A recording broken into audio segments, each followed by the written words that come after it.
Salut à tout le monde, salut à tout le monde, salut à tout le monde.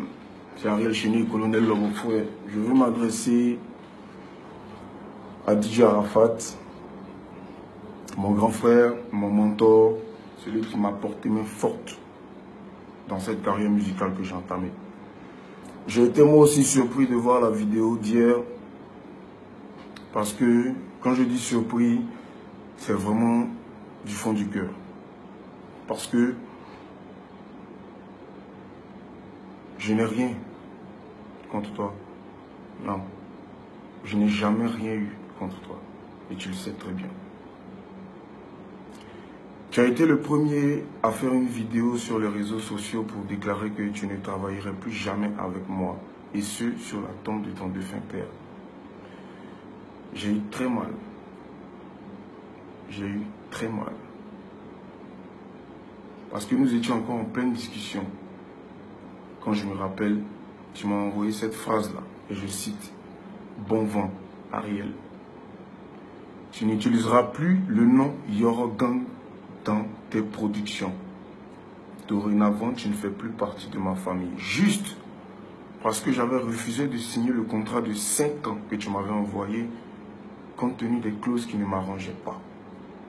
Tu avais conditionné mon départ pour le Bataclan à ce contrat-là. C'est-à-dire que tant que je ne signerai pas ce contrat, je ne partirai pas au Bataclan. Et je t'ai fait comprendre que je ne veux pas partir au Bataclan si c'est pour signer ce contrat. Parce que 5 ans, ce n'est pas 5 jours. On a fait un contrat de 2 ans, on a fait un contrat d'1 an, on a fait 2 contrats et on n'a pas pu faire de bilan. C'est tout ce que je t'ai demandé, un bilan de vive voix, toi et moi. Si le Bataclan était très important, on finissait le Bataclan et moi je rentrais à Abidjan. Quand tu finissais ta tournée, tu rentres et on s'assoit, on parle, et si on doit continuer, on continue. Si on doit modifier les clauses, on les modifie.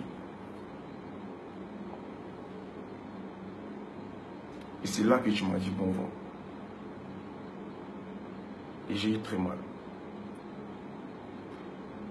Tu m'as bloqué et tu m'as fait savoir que tu ne voulais plus rien savoir de moi. J'ai essayé plusieurs fois de t'appeler. Mais ça n'a pas été possible. C'est comme ça que j'ai appelé ma soeur au Maroc pour lui dire, ma soeur, je viens à ton anniversaire. Et je suis allé à l'anniversaire de ma soeur. Et quand j'arrive au Maroc, je finis l'anniversaire. Le lendemain, j'apprends comme tout le monde que Ariel Chéni a décidé de me lâcher pour aller au Maroc pour un gombo, sachant qu'il y a un concert au Bataclan. C'est un traître, c'est un Judas, c'est un méchant, c'est un diable. C'est un deuxième poignard.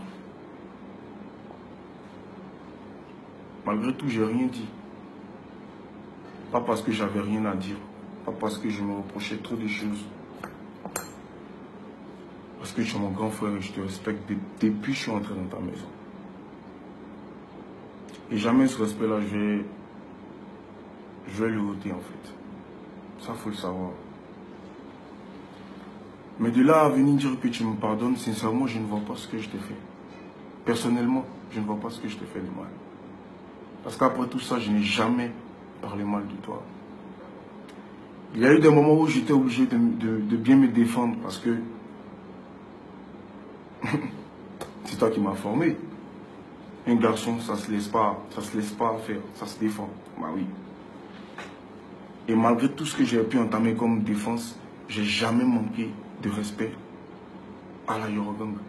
Impossible. Parce que même le mot Yorogang à vie, c'est moi qui l'ai créé, si tu veux. Créer, c'est un peu trop dit, mais c'est moi qui l'ai instauré dans le mouvement, quoi, tu vois. Et sincèrement, dans ta vidéo, tu as dit que si tu m'avais fait quelque chose de mal, tu me pardonnais aussi. Je vais te dire ce que tu m'as fait de mal.